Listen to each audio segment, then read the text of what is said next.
Good afternoon, ladies and gentlemen. I'd like to share with you Security Council elements on the situation in the Central African Republic. The members of the Security Council were briefed by the Special Representative of the Secretary General on the situation in the Central African Republic. The members of the Security Council welcomed the announcement of a ceasefire by President Touadéra on 15th October, following the communique adopted by the ICGLR in Luanda on 16th September. They commended this action as an important step towards the implementation of the peace agreement, which is the only viable path for peace and stability in the Central African Republic. The members of the Security Council expressed concern that some signatories to the peace agreement continue to disregard their commitments and urged all stakeholders present in the CAR to respect the ceasefire. They encouraged the CAR authorities to continue their efforts to hold accountable those responsible for violations of international humanitarian law and violations and abuses of human rights, and condemned in the strongest terms all attacks, provocations, and incitement to violence against MINUSCA by armed groups and other perpetrators. The members of the Security Council called on neighboring states, regional organizations, and all international partners to support the peace process. They reiterated their support to MINUSCA and encouraged the mission to continue to coordinate international support and assistance to the peace process and to take more active steps to support the CAR authorities in the creation of the conditions conducive to the full implementation of the peace agreement, including through monitoring the ceasefire. Thank you. Now, I wanted to, while about to take your questions, perhaps I didn't see you this morning, and perhaps to outline to you not just what's going on every day, but a sort of sweep of the week, because it's an important week here at the Council. So if you bear with me, I can perhaps walk you through at 3 p.m. there's going to be a briefing on the 751 Somalia Committee and consultations on the 1559 report. Tomorrow oh, am I losing my place? Sorry about that. I was actually reading something from Wednesday afternoon. It's only to say that tomorrow there will be an open debate on the Middle East and the Palestine question. That open debate will be chaired by Kenya's Foreign Affairs Principal Secretary, Ambassador Macharia Kamau. On Wednesday, there's a debate on the Great Lakes region whose theme is supporting the renewed commitment of the Great Lakes countries in seeking sustainable solutions to the root causes and drivers of conflict. That debate will be chaired by Kenya's Ambassador Rachel Omamo, who's the Cabinet Secretary for Foreign Affairs. That afternoon, there'll be a briefing on the 751 Somalia Committee. The next day, on Thursday the 21st, features the annual open debate on women, peace, and security in the morning. This will be a ministerial, elevated to a ministerial level. And the theme is investing in women in peacekeeping and peace building.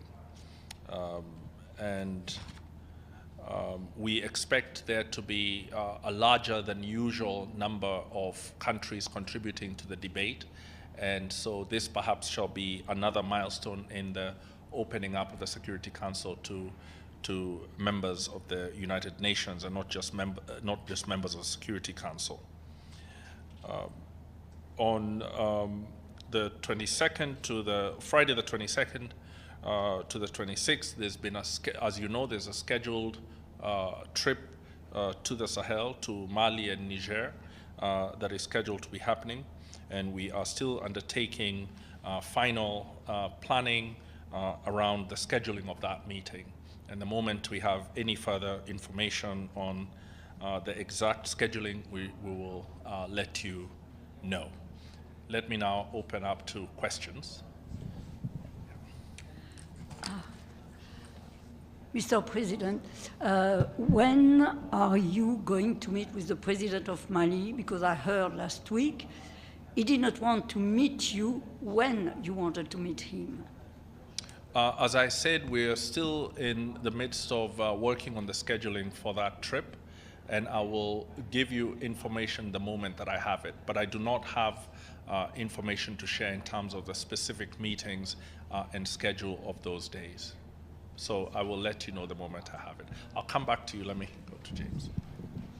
Ambassador, there are reports of airstrikes in Mekelle, Ethiopia. Can you tell us what your reaction is and whether the Council should meet, maybe in your national capacity?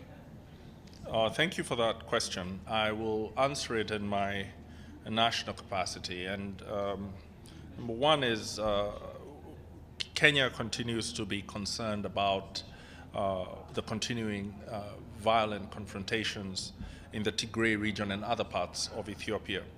I do not have any confirmation of any airstrikes, and we will wait to get information that is verified, and then we'll then consider what options there are for the Security Council, and especially for the African 3+1 on the Security Council.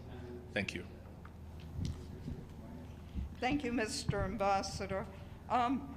Did the Security Council receive information on any of the opposition or parties in the Central African Republic actually accepting this unilateral ceasefire?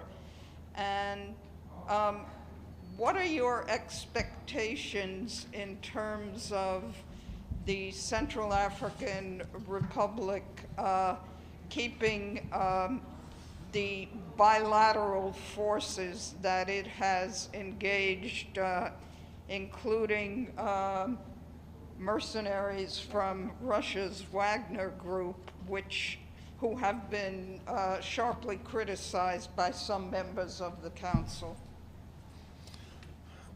Thank you for that question.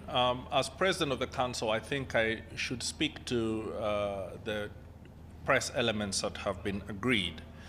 In my own national capacity as Kenya, I want to pay heed to the role played by the ICGLR and particularly by the President of Angola, which has been critical in really bringing parties around the table.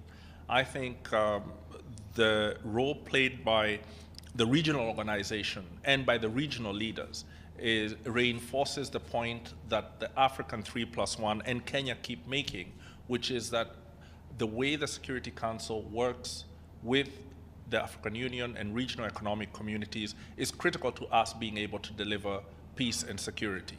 When this does not happen effectively and when we are unable to listen closely to what the region is seeking to achieve, we all lose. And so I think from Kenya's perspective, we want to recognize President Touadera's announcement and welcome it. We also want to welcome the very positive and engaged role of the Angolan president, who, as you recall, came here to the Security Council and traveled all the way from Luanda to come and brief this council and had a very clear message for the council in terms of how to approach the crisis in the Central African Republic. Thank you. Thank you very much and have a good afternoon.